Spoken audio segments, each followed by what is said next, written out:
Ang sarap pala pag sobrang peaceful ng buhay mo. Pero magsisimula yan pag natuto ka mawalan ng pake sa mga bagay, sitwasyon, mga tao sa paligid mo na hindi naman nakakatulong sa peace of mind mo.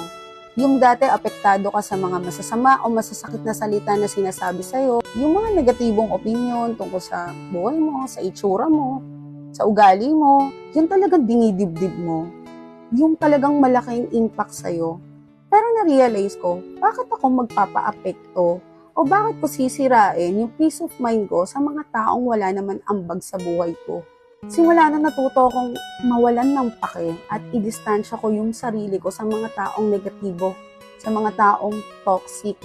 Kaya simula nun, sabi ko, bakit ko sasayangin yung energy ko, yung oras ko sa mga taong toxic na hindi naman nakakatulong sa pang-araw-araw ko.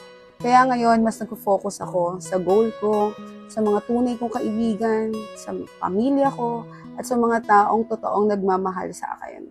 Masarap lang sa pakiramdam.